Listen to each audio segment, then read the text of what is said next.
पुढच्या बातमीकडे आपण वळतोय। ओबीसी नेते लक्ष्मण हाकेंचा एक व्हिडिओ सध्या सोशल मीडियावर तुफान व्हायरल आहे। हाकेंची एका मोठ्या नेत्यावर टीका या व्हिडिओच्या माध्यमातून जाणवते।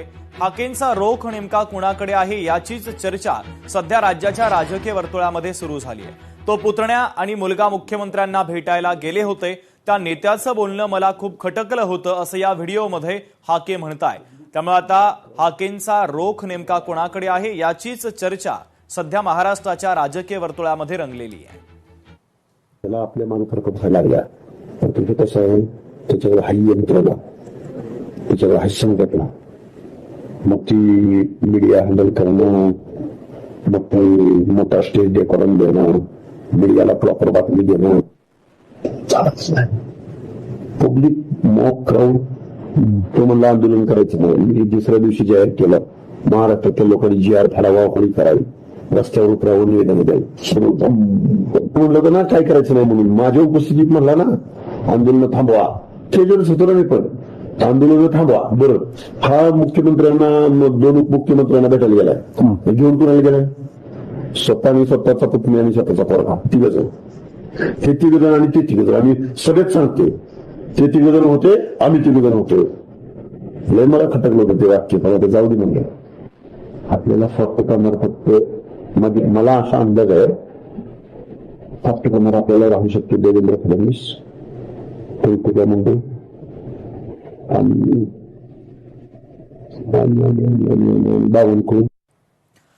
तर लक्ष्मण हाकेंचा हा व्हायरल झालेला व्हिडिओ आपण पाहिला। या व्हिडिओच्या संदर्भात स्वतः लक्ष्मण हाके यांनी आता प्रतिक्रिया दिली। कोणत्याही दबावाला मी घाबरत नाही, काही लोकांकडून बदनाम करण्याचा काम सुरू आहे, प्रयत्न सुरू आहेत, नियोजित षडयंत्र असल्याचं म्हणत हाकेंनी आता गंभीर आरोप केले आहेत। तर महत्त्वाची बातमी आपण पाहतोय, जो व्हिडिओ व्हायरल झालेला आहे त्या व्हिडिओच्या संदर्भात लक्ष्मण हाके यांनी आता प्रतिक्रिया दिली।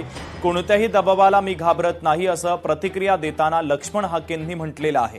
काही लोकांकडनं मला बदनाम करण्याचा प्रयत्न सुरू आहे, नियोजित षडयंत्र सुरू असल्याचं देखील आता लक्ष्मण हाके यांनी म्हटलेलं आहे।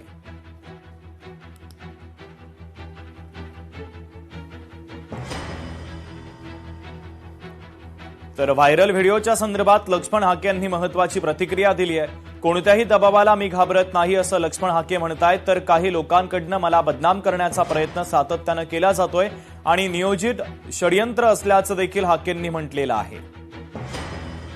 दादा, तुमचा एक व्हिडिओ सोशल मीडियावरती व्हायरल होत आहे, त्याबद्दल आपली काय प्रतिक्रिया आहे? लक्ष्मण हाकेला डॅमेज करणं आणि ओबीसी मध्ये फूट पाडणं हे कुटील कारस्थान गेल्या अनेक वर्षापासून या महाराष्ट्रात सुरू आहे। लक्ष्मण हाकेंच्या गाडीवर कधी दगड टाकली जातात, कधी महिलांना अंगावर सोडलं जातं, कधी डॅमेज केलं जातं, रात्री अपरात्री गाठून वाटेल ते आरोप केले जातात।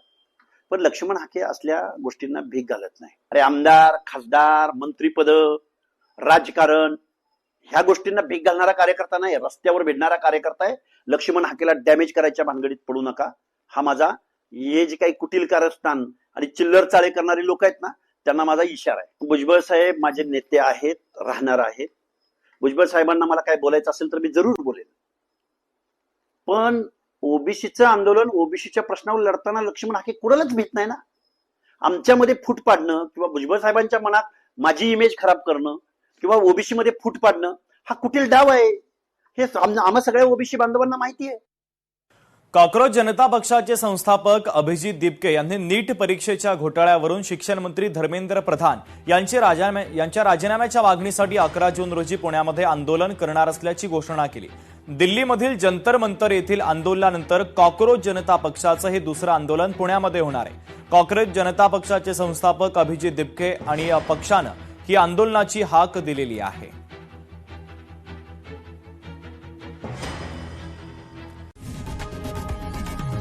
लोकशाही मराठी ऐका, पहा, जागरूक रहा।